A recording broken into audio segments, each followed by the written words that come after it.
This is a clip from one of our most recent episodes. For full episodes and more, please check us out on YouTube, Spotify, Google Podcast, Apple Podcast, and YourVibesPodcast.com. Thanks for listening, and I hope you enjoy. This episode is sponsored by Boardable 615. Located in the heart of downtown Dixon, Boardable 615 is your home for craft meats and cheeses, local seasonings and spices, and spunky home decor. Check them out on Facebook or pop in and pay them a visit at their downtown location at 128 North Main Street, Dixon, Tennessee.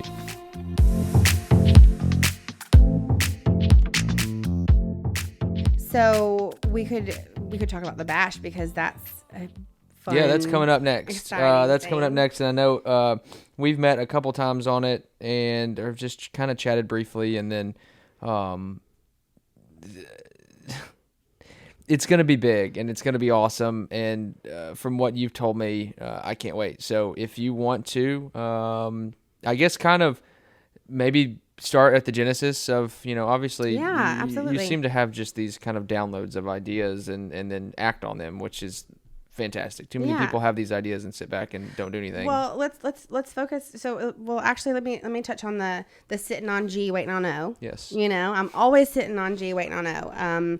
If somebody has some inkling of something that should be done, we're gonna shoot for the stars, right? So, the Burns BBQ Bash, we used to do hoedowns in Burns. I mean, in fall festivals and all of that. And again, we are younger. A younger crowd in Burns, and we don't have our own festival. We don't have our own, summer fling or anything like that. So when we started talking about it, it's been in the works for a lot of years. Everybody wants to be, have this great thing in Burns. Well, one thing, we got all the organizations involved. Little League is involved. The Burns Cowboys are involved. Work Hard, Be Humble is involved, which is, basketball as well. The Parks Department, the City Council, everything. We also wanted something that was different. We did not want Dixon County's, or we didn't want what Dixon County does. Like Old Timers is very specific. We wanted something very, very specific to us. And that is the Burns BBQ Bash. So we have barbecue competitors. That's the heart, and they're actually going to be right in the middle. People will be able to walk around, look at, talk to the competitors kind of thing. And if that's not your thing, you're covered. Starting in the morning, we're doing a big fun run. So it's literally like a 9 to 10:30 kind of deal. So starting in the morning, there's a huge fun run. We're going down Johnson Avenue in College and doing a big loop. And I got word today that there might be a DJ. Sorry that it's not you, but you'll be there. You'll be there. Yes. There'll be a DJ for that. And then once they end, they'll go straight into the kids zone. We have field 2 of the old ballpark. It's actually everything is on the old ballpark. Every single inch is being utilized. Let's just say it that way. So 5 acres of fun. Wow. And including the gym. That's not including 5.5 acres of fun. So Work Hard, Be Humble, which is JP Prim is putting together, or he's done it in the past. COVID happened. He couldn't do it last year. It's a back to school bash where kids can come and get supplies they need. They have backpacks full of supplies. There will be a free, a few hairdressers so that they can get their hair done. It's the week before school. So they get their hair done. They can get their nails done by technicians and just be treated like an adult for the day. They get to, they get all these free things. They can get their nails done, get their hair done, and just, I don't know, just great, right? Like for kids. Make somebody feel good right before they go back to school. And it's hot, so they deserve a little bit of fun. They're probably, they only get to go, everybody's busy in Burns, but they only get to go to the pool. We're going to treat them like adults that day. So that's going to be fun. And there's a community stage right next to that. And there will be community artists all day on the community stage with everything from country to bluegrass to some rock. So then we can pop over to the cruise in, not a car show, cruise in. So people can come and go at their leisure. That'll be shutting down Herschel Street. So that's the main road that connects 96 to the stoplight, if anybody knows about that in Burns. So it's the road that's on the ball field. So that will be cruise in. That part. So is that just going to be just any kind of classic car, souped up car? I learned that souped up was not SOUP. It's SUP. Somebody corrected me online. Souped up car. Of course and, they did. They can come and go as they please. And then the community stage will be right there as well, so they'll get to enjoy. And then the field number 1 is where we have a beer garden. So we have some local beer, some, your classic domestics, and some fresh non-alcoholic mocktails, if you will. That will be there along with the live music stage, like our big, huge stage, like live music all day. People can come and bring their chairs. They can bring their blankets and sit out and listen to music literally all day. And you get to MC for us. Yes, that I'm day. super pumped about that. I got the old test run at the Dixon Street Festival, so we'll give it another go. I was like, here. hey, I don't know if you know, but you're going to be MCing for us too. That's so sad. So there'll be the live music, and we'll have a tent there that is essentially going to be all donated. Like all the food sold that day will be donated back to the city, which is great. Cool. That was something that my family was really, my family grew up here too, right? Sure. They were young when they moved to Tennessee, and they don't live here now. They moved back to Ohio, sadly, but my dad was very, very involved in the barbecue community, very involved with all the school events, and this is his way to like give back one more time, right? And that's awesome. So cool. They'll be doing the barbecue plates there, and that will be given back to the city. And then have our vendors, right? We've got barbecue, we've got ribs. Ott's Barbecue is our home team vendor, which is great.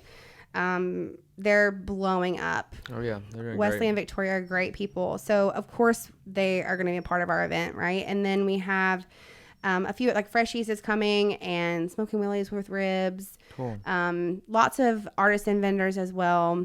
And then so these let's just kind of clear the air on some things. So Sure. It's a barbecue competition, but it's not necessarily the sanctioned, or is it it's sanctioned? not sanctioned. Okay. No, we are backyard. So that's a rabbit hole of fun. So we're backyard, which means that anybody can enter, and we have judges that are not professional. Okay. Right. Sure. They will be given a crash course on what to judge on, but we have our city council officials, big people in our community that we feel, it's necessary to honor them as a judge that Cool. day.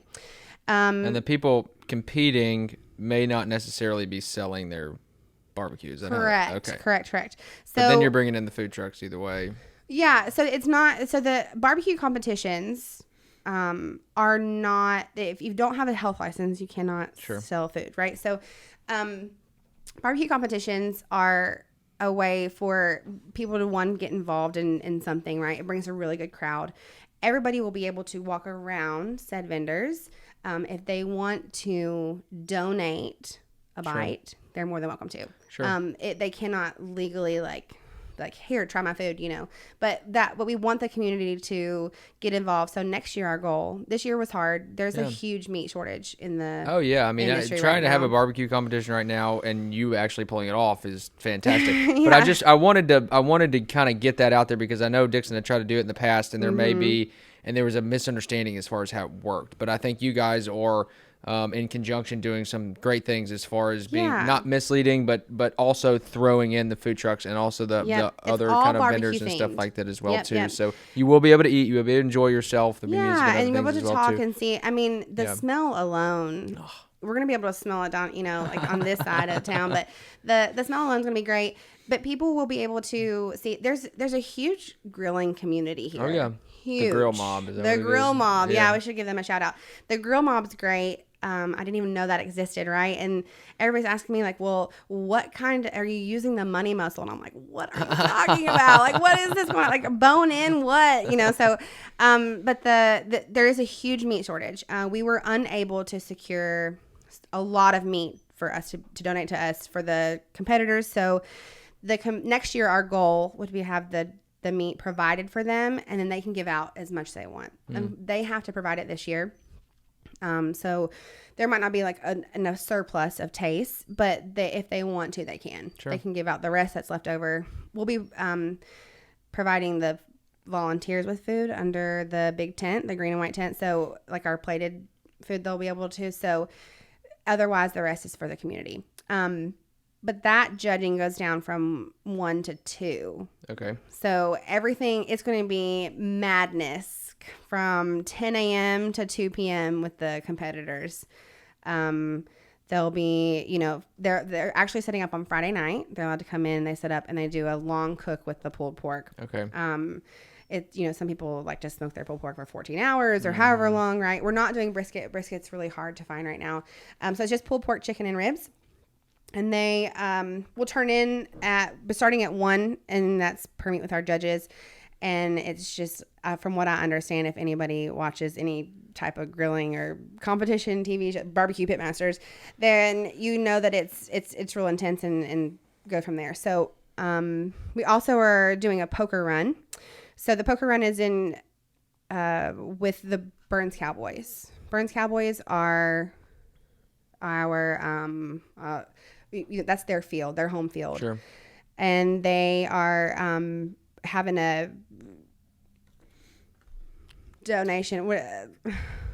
Is a poker run like with motorcycles or something? Yeah, they're doing it's a ride for the Cowboys, so it's organization based. People are allowed to sign up, online, and then at each stop. So we have 4 sponsored stops around the county. It goes all the way around the county, ends back at the BBQ Bash, and it's for the Cowboys. So the registration fees and all that, there's a nice big prize at the end, but they get a card if they have a motorcycle to sign up. They get a card at each stop, and then they present that card or their hand at the end, and then whoever has the best hand wins.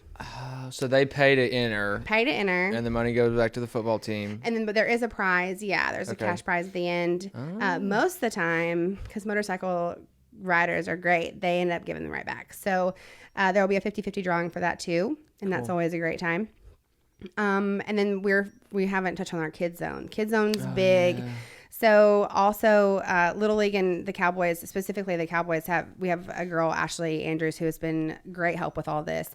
She is setting up, there's a dunk booth, a bounce house. There's if anybody's been to the Irish picnic, we're kind of basing it off of that. So there'll be 20 different activity tables. They'll be able to buy a wristband for the day. They can play as many things as they want to do all day, and then that money will go back to the organization as well. Cool.